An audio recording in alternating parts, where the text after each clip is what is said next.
to Sugar Coated. I'm your host, Adrienne Garland, the CEO and founder of She Leads Media. For far too long, women have been conditioned to sugarcoat their words, their actions, and the way they show up in the world, and to conform to certain cultural norms and ideals. This is inherently designed to keep those who are outside of the norm from gaining power, prestige, wealth, and influence, preventing more women from being recognized and respected as the powerful leaders that we truly are. Join me each week as we dive into raw conversations with remarkable, uncompromising, and inspirational women that will encourage you to strip away your sugarcoating and move boldly in the direction of your magnificent dreams. Hi, everybody, and welcome to Sugar Coated. I am so excited to introduce my next guest to you. Her name is Mindie Barnett, and she is the founder and CEO of MB& Associates. But not only that, Mindie's a two-time author, a podcast host, and she is pursuing her MS in clinical psychology at Pepperdine University. Welcome to Sugar Coated, Mindie. Oh, thanks for having me. That was so nice. I love that intro. Oh my gosh, I'm so excited to have you here. And I also just wanted to make sure that I did a little bit of a shout out about how I met you. Okay. And that was through our mutual friend, Paulina Lopez. And you and I met at the Business of We, Women Entrepreneurs Summit this past year. Gosh, I don't even remember timelines or anything like that. No, I remember the Phillies were playing the next day because I went to the playoff game. I think it was in maybe October. Yeah, it was right October. October Okay. 2022. And it was at the lovely TWA Hotel at JFK, which is super cool and retro. And I was walking in and there was Mindie in all her glory. And we walked in together and just hit it off right away. So thank you to Paulina Lopez for bringing us together. And now Mindie and I are great friends. And Mindie spoke and hosted the Pitch the Media panel at the She Leads conference. So truly a full circle moment. And I am so thrilled to just have you here today and dive into everything just around your journey. And we were just talking before the beginning of this podcast, how you're sort of in the third chapter of your career journey. So let's go back maybe, or maybe let's start with where we are today. Let's start with where we are today. Sure. So tell me a little bit about, what you're doing, what you're pursuing, and why you're moving into this whole world of psychotherapy. Okay, absolutely. I'm so excited to be here with you. Okay, so I just wanted to share that too. All right, so I am obviously the founder and CEO of MB& Associates PR, which is my day job, to say the least, and for what it's worth, my main priority. And I am not giving up MB& Associates anytime soon, but like many entrepreneurs and women, I have a lot of interests, and I have written a couple of books, and in doing so, was out at book signings and using it to keynote speak, because I'm also a keynote speaker at conferences and things like that in terms of leading with empathy and really just believing in yourself and making change and things of that nature. And I loved when people would come up to me after I spoke or even at book signings and then just ask me for advice. And I felt so good to be able to use trials and triumphs and what have you from my past to like give people courage or some sort of like give them a spark to light their fire, so to speak. And then during the pandemic, I just kind of like, obviously like the rest of us had a lot of time to soul search and think.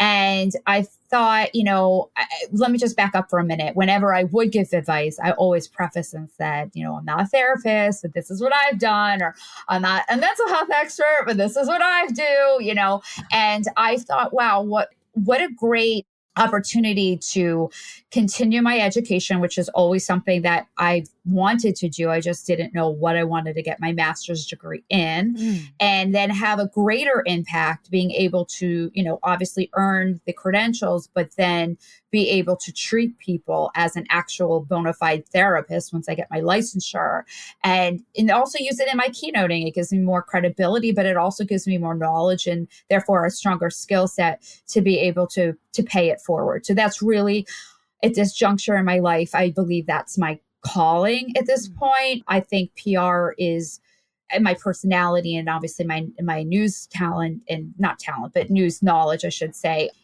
is providing me with a gift that I can share with business owners and so forth. And I love it. So I'm not closing the door just yet anywhere anytime soon on that. But I definitely want to, plan for my future as I get ready for a milestone birthday in a year, and knowing what the stress level is in PR and all that goes into it, and the fact that I'm a hustler and I'll always work, what a career might look like when I'm, say, 85. Yes. So there's a lot of reasons behind it. So I'm at Pepperdine, as we chatted about. I'm a full-time graduate student there in their online program, which is fairly new. They launched it during the pandemic, and they make it very much like a live experience, which is something that in my years of not being tech savvy, I definitely would need. I don't think I'd succeed if I was fully on my own, but I'm doing well, at least up until now. I was just telling my assistant I have all A's and 1 B+, except I'm taking pharmacology, which is basically neuroscience, and I have an exam tonight. And if I pass this class, I'll be grateful. Oh, I am sure that you will pass the class with flying colors. You are brilliant. Yeah, no, I know it is very difficult, but I'm really impressed that you have committed to yourself. And, I personally think, just knowing you and seeing you on stage doing, what you do, I do think that you're going to be on stage when you're 85 years old, bringing that same type of energy. I know you will. And I think what's cool, you definitely will. And what's super cool is that when you get off stage and people say, hey, can you give me some advice? You will be able to give them advice as a licensed therapist, and you can actually charge them. Yes, I know. It's so funny. I was talking to a friend a couple of nights ago who often calls me when he's in trial. And I'm like, my rate's going to be XXX. That's right. He's like, for a tag. I'm like, I'm just joking. That's right. Yeah, no, that's true. Yeah. I love that. So, oh my gosh. Yeah. And I love to, it doesn't matter how old you are and all of that kind of stuff, but I love this idea, especially for women entrepreneurs, that, it's not over, or where you start is not necessarily where you end up. And we can always be evolving and growing. It doesn't matter how old you are. I mean, you're not 85, you're, so far away from that. I think that what you're doing and what you're pursuing is adding this level of credibility. Not that you weren't credible before, very credible, very, accomplished, but this does add something else. And I think that's a lesson that other women entrepreneurs that are listening to this podcast, that they can take away. Yeah. You didn't know when you were pursuing your news career that you were going to have your own PR firm, that you were going to pursue, psychotherapy. So kind of take us back and tell us a little bit about how you got into the newsroom. I mean, you were a reporter, a news reporter. So tell us a little bit about that. It's so good. As you said that, I'm like, if you had told me when I was like in college, I went to Hofstra. If you told me when I was like 21 and I was like this hungry like journalist to be, that I was going to be in PR and then eventually like go back to school for psychology, I would have thought you were insane. Yeah. So I had the bug to be a journalist, a broadcast journalist, when I was in 8th grade. Wow. I will give you a very Cliff Notes version, so not to bore your listeners and probably you, Adrienne, but nevertheless, never. I was always, as I'm sure you're shocked to know, a performer.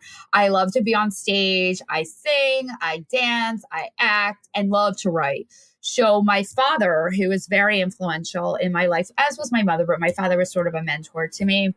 gave me the idea to sort of combine all of my skills and use it in broadcast news. So I was like, all right, that's what I want to do. And I was so excited about it. And I in high school took like a lot of media classes and did some like internships and things. And then just literally picked Hofstra because of their very strong communications department. Interned, I studied abroad. I like lived and died for news. Like that was all I cared about, was being on the air. I didn't care where I had to go. I didn't care how much money I was going to make, because trust me, it's literally like less than minimum wage, basically. When all is said and done, when you first start out. I remember once doing a story in Louisiana where I lived, and earlier in my career, it was about like the Salvation Army's campaign, like for Christmas. And like somehow we got into chatting about who qualifies for food stamps.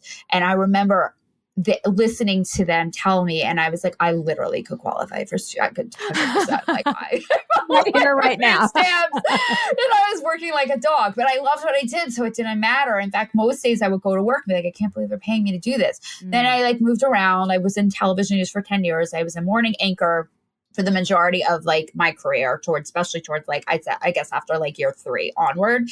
And that basically entailed getting up in the middle of the night, getting to the station by 4 a.m., anchoring, reporting. I loved it. But as I hit about 30, I still loved it, but I felt lonely. It was hard to like date.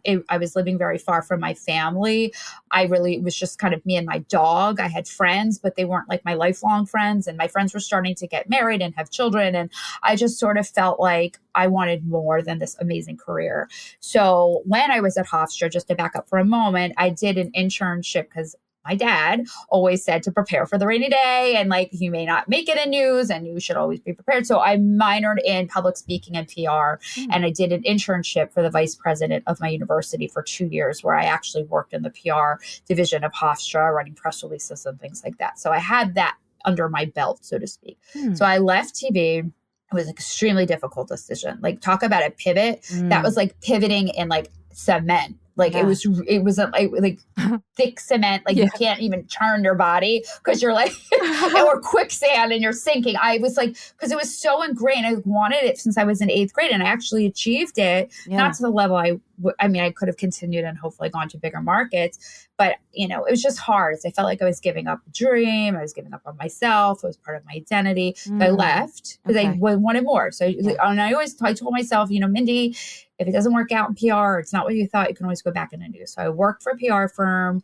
The woman who ran it was like a complete and utter nasty person. That's all I'll say. The culture was not good, although she was basically the inspiration for my second book. You don't need to be a BITCH to be a boss, but it taught me a lot of things about leadership that I now try my very best not to adhere to, and that kind of thing.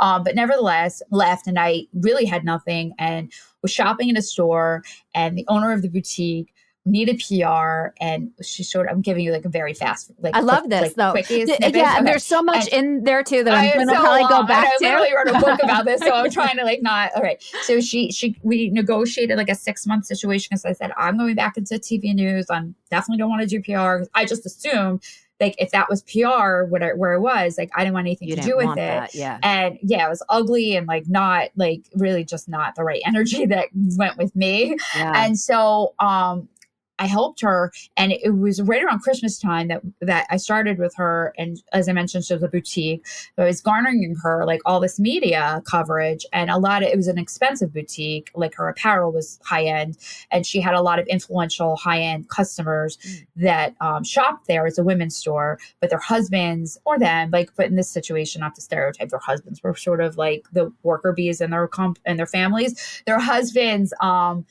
were all powerful people, and they were basically like, who's getting you all this media? Oh, and then she was nice enough to share my information, and then these husbands were hiring me. So amazing. I know, I was lucky. Serendipity. So in like 5 months, I had 6 clients. Wow. I didn't even have an LLC set up. I had nothing. It was just, they were just paying me. And then I got this job offer to be an anchor in a market that was not far from my hometown. And I was sort of at a crossroads, and I decided to take a leap of faith and actually like open up my PR firm officially and Wow. named it MB and Associates and all of that. And then 20 years, it'll be 20 years this coming December in 2023 that I've had the firm. We've evolved and grown and, growing pains, and we've withstood the recession of 2008. And, I had a lot of drama, I have a lot of learning lessons and things like that. But I have a really great team. I've learned for myself, like lean and mean is the way to go in terms of management. For me, I'll never be a boss that basically, or, entrepreneur that's not in the weeds.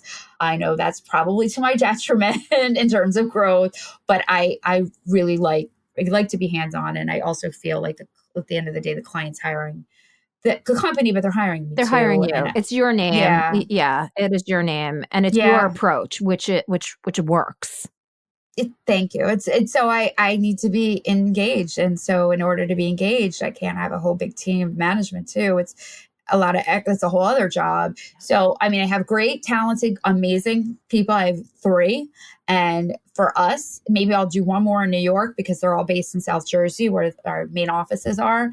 But that's like, that works. It's like the magic number for us. And definitely have had more and less, over time.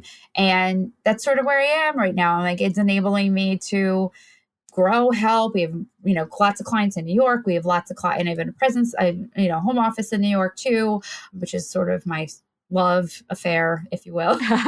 And then obviously we have a lot of clients in LA, coincidentally where Pepperdine happens to be situated. It was just osmosis, I think. I don't know. Like manifesting that. But it's really good. And I'm very busy, and everyone's like, I don't know how you're doing everything. But I guess I thrive on like just not having a lot of downtime. I think being in news, I think that put that, mindset in my ingrained DNA in my brain. Yeah. It's how you operate now. Gosh, Mindie, there's just so much in everything that you said. And, just one of the things that I observe is it was sort of like you came to this crossroads, like this thing that you absolutely loved, but it wasn't exactly what you pictured it to be. And that it didn't provide you with the fulfillment that you thought that it would.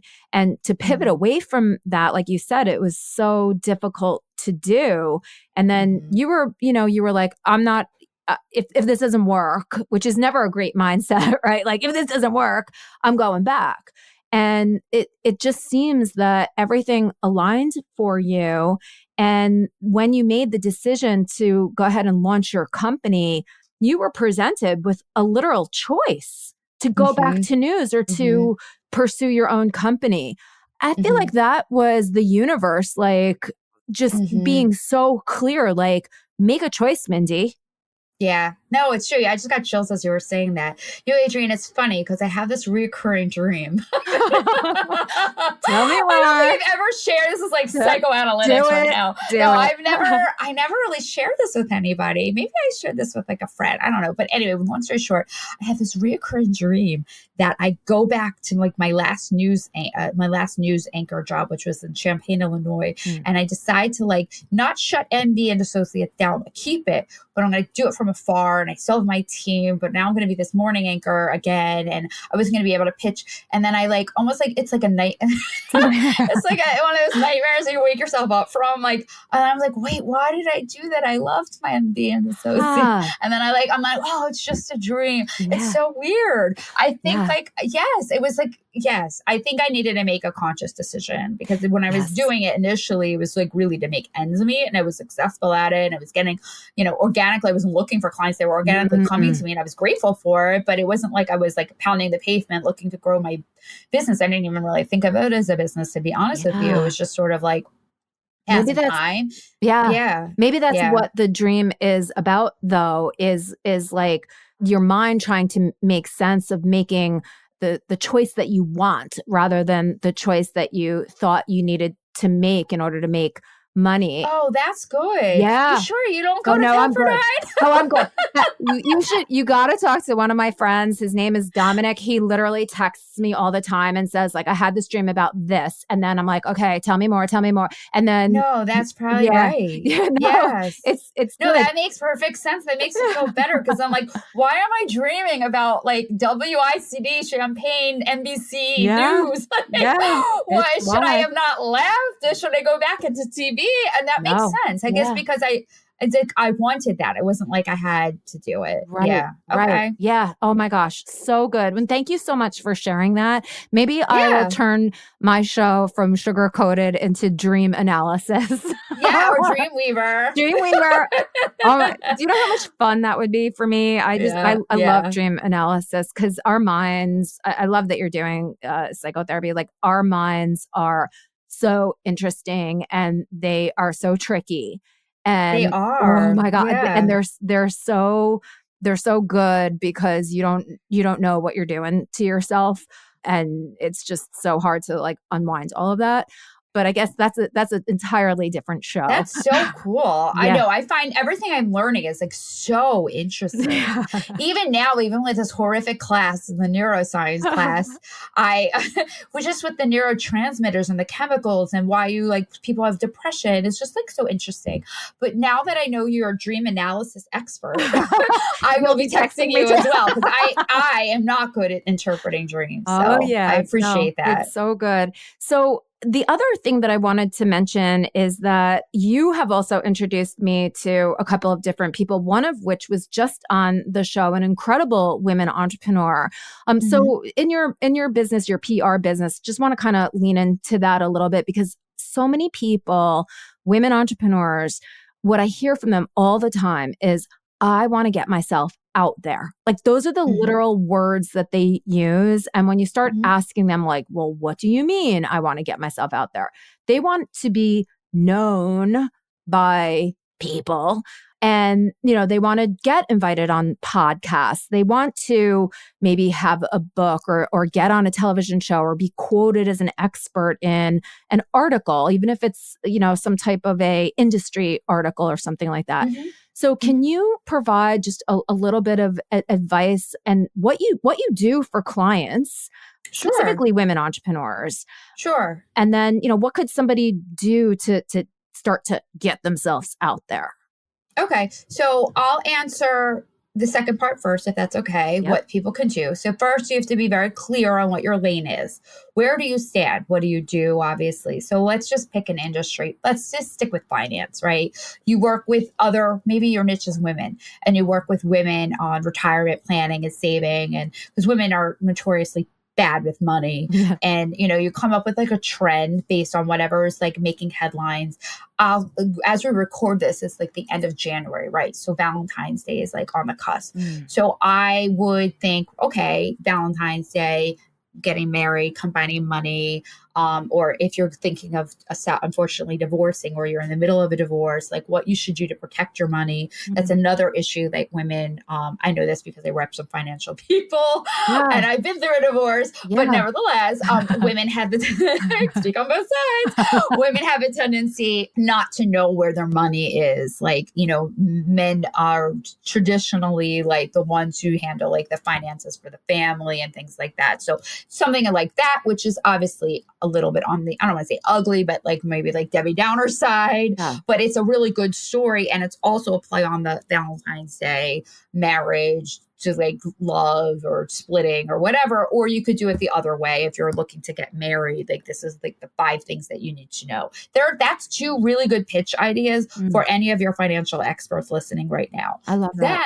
Then you need to know who to pitch. So it could be a television producer where you go on air and you speak in your local news, outlet or what have you.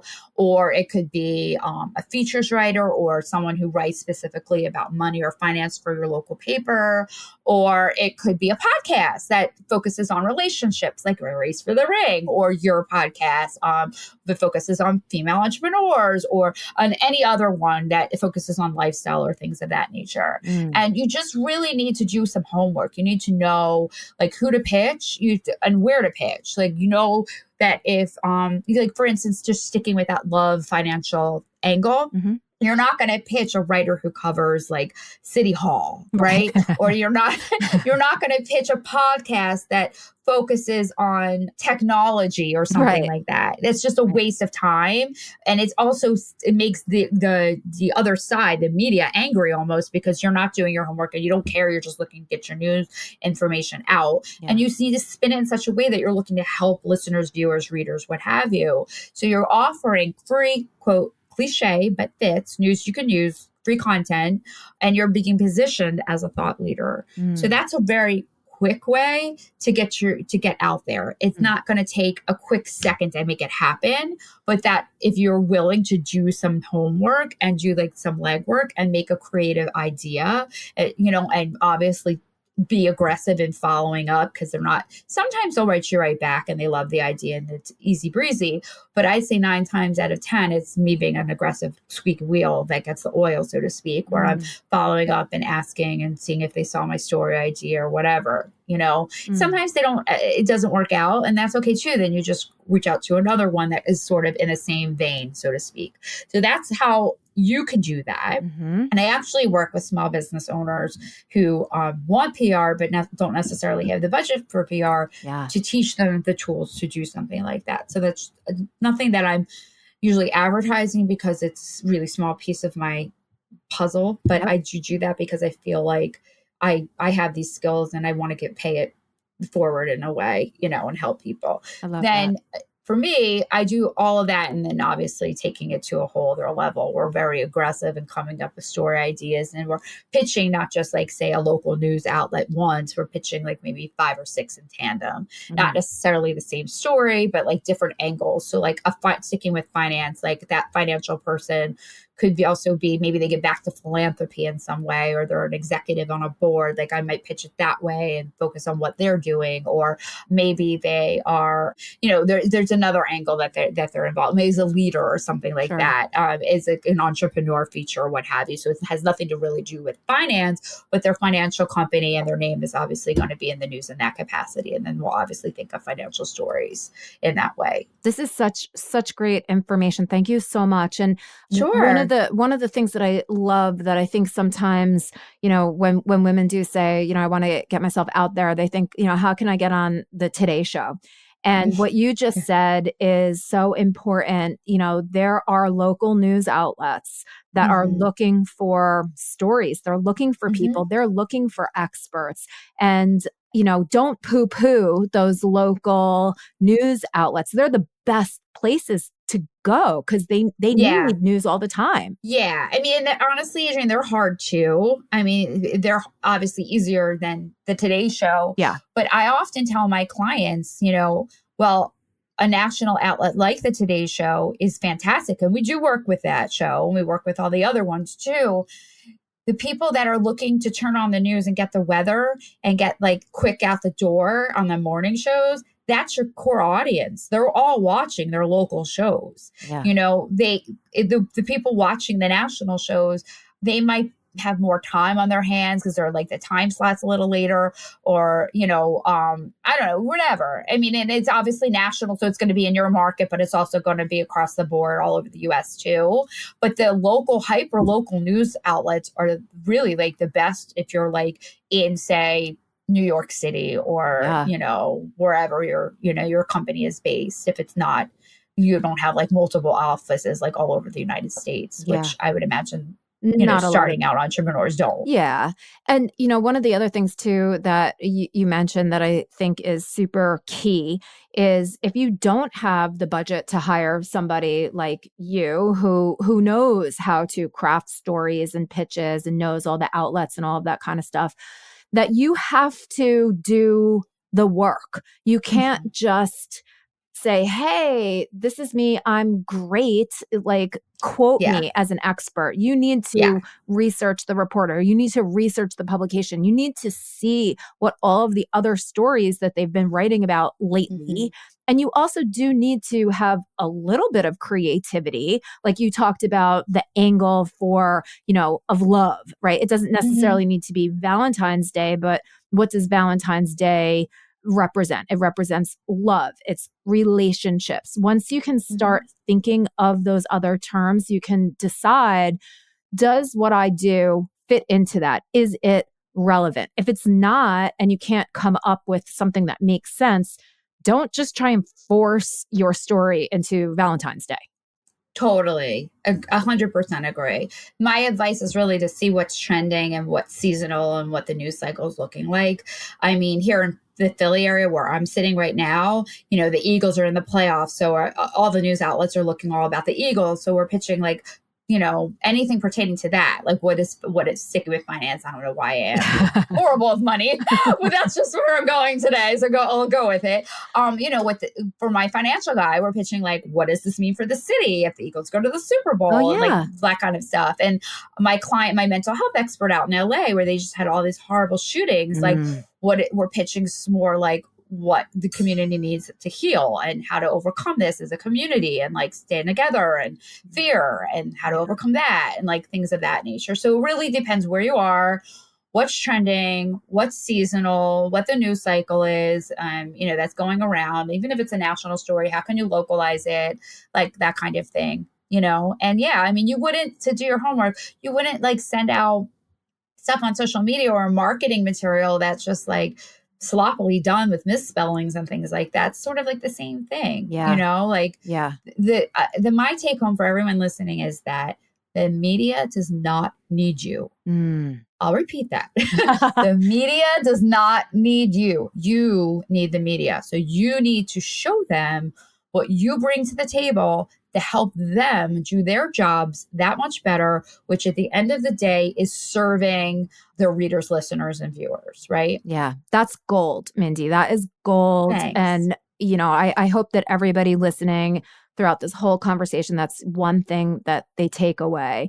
And it leads me into also this idea and this concept, right? You have media that is already existing, some of the local outlets, some of the bigger outlets, but then there's also platforms. And you Hmm. very effectively have your own media platform. You have your podcast, which is a media platform, and you also Hmm. have the books that you've written, Hmm. which Hmm. are your media platform. Hmm. So, can you talk just a little bit about, was that something that you specifically chose to create for yourself as a media outlet, or was that more that you just wanted to share your information and have those two different media properties gotten your own type of coverage in maybe some bigger media outlets? Hmm.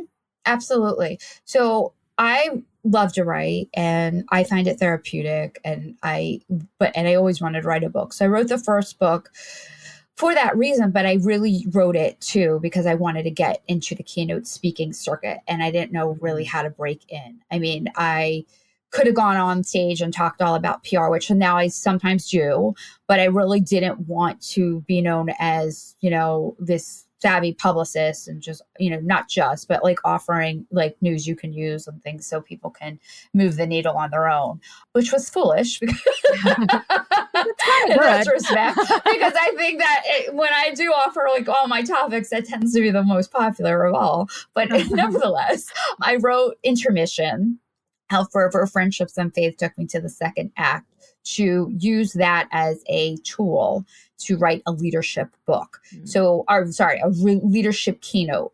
And then loved it, was successful with it, and then really got like the bug with the book business. And my publisher is like, and they like to go back up for just a minute to push the book and the message of the book and all of these book signings I was doing was also booking my office. I didn't pitch myself, but like were pitching me to go on different outlets and talk about lessons that were in the book, and then also plug the book signings that I was doing and things of that nature.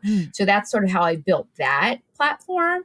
And then I did something very similar, basically duplicate for You Don't Need to, can I say the word? Yeah, I don't know. You don't need to be a bitch to be a boss. Okay. Which is that Leading with Empathy book, and how not to compete and things like that with other women.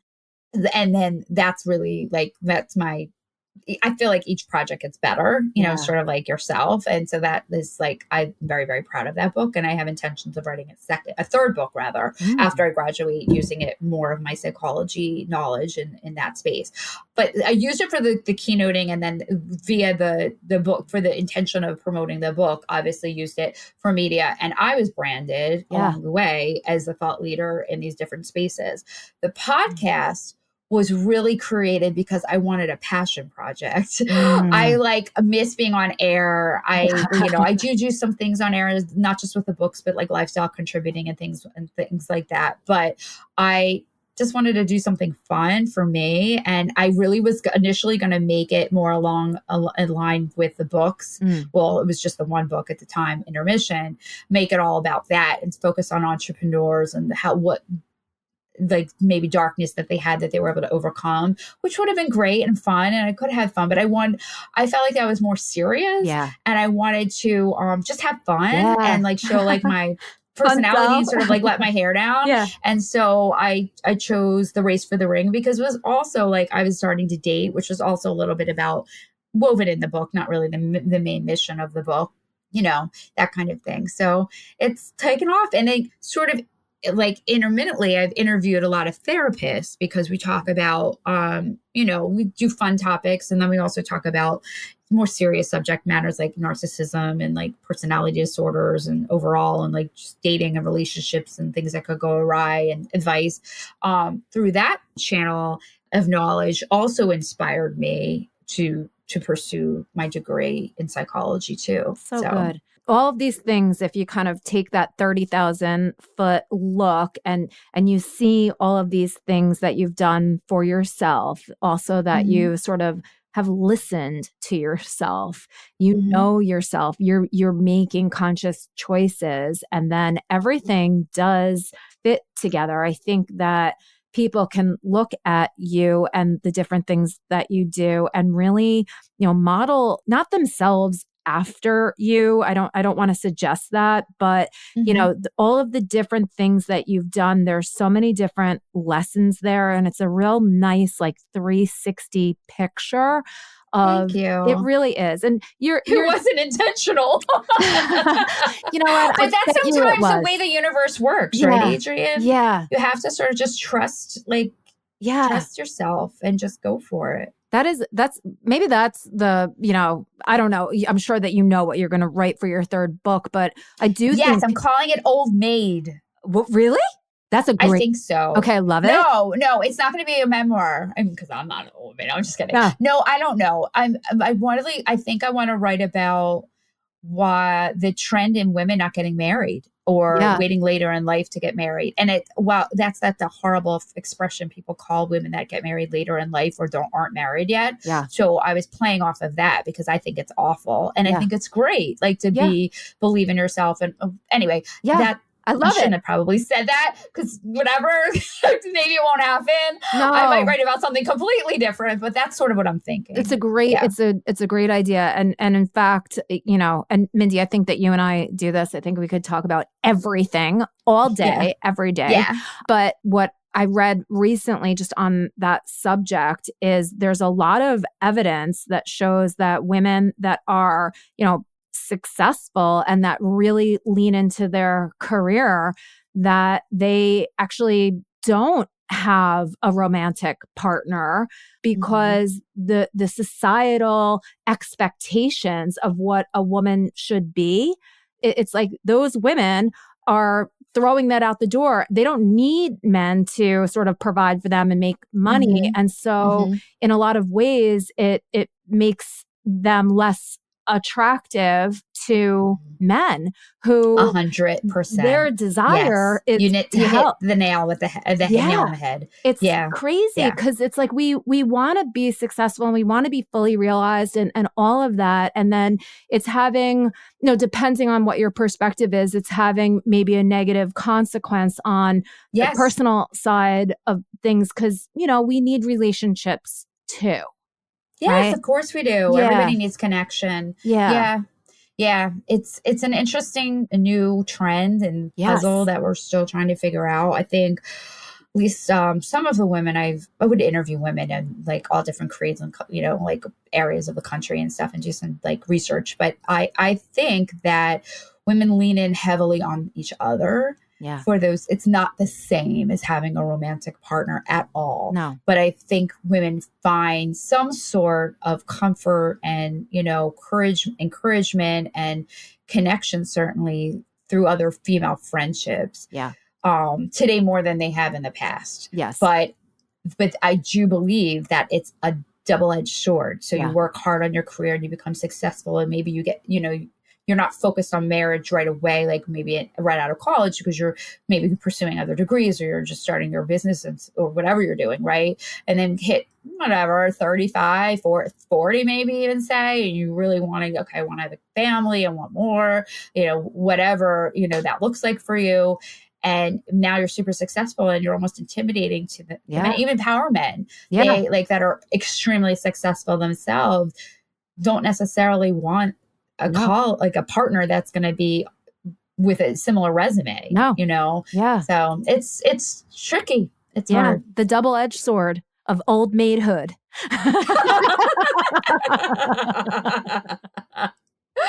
I love it. I love it. It's so good. So, Mindie, thank you so much for this incredible conversation. It was just filled with so much insight and knowledge and takeaways and practical advice and so much fun. I definitely am going to have you come back with the next book. I love that. And just to anybody who wants to get in touch with you, if they want to read your books and just dive into the world of Mindie, where can they find you? Oh, it's a scary place to be. I'm just kidding. Okay, so Instagram is sort of like my sweet spot, and my Insta handle is Mindie Mindie Barnett Barnett. My company website is really long and convoluted, but it's which is spelled out associatespr.com. My podcast is The Race for the Ring. It's on Apple, Stitcher, iHeart, anywhere you can find your podcast. So please subscribe. Yes. And my books are both on Amazon and in bookstores. The first one is called Intermission, How Fervor, Friendships, and Faith Took Me to the Second Act. And the second one is called You Don't Need to Be a Bitch to Be a Boss. Oh my God. I love it so much. We're going to get all of this in the show notes. And just thank you so much. And I cannot wait to see you in real life soon. Yes, we need to do that. We need to get together in New York City and have like happy hour or power lunch. Love it. Fun. Okay, good. I love the power lunch. Okay, yeah, Mindie. We'll go to Avra. I love it. Yes. Okay. Okay, I'll talk to you soon. Okay, bye.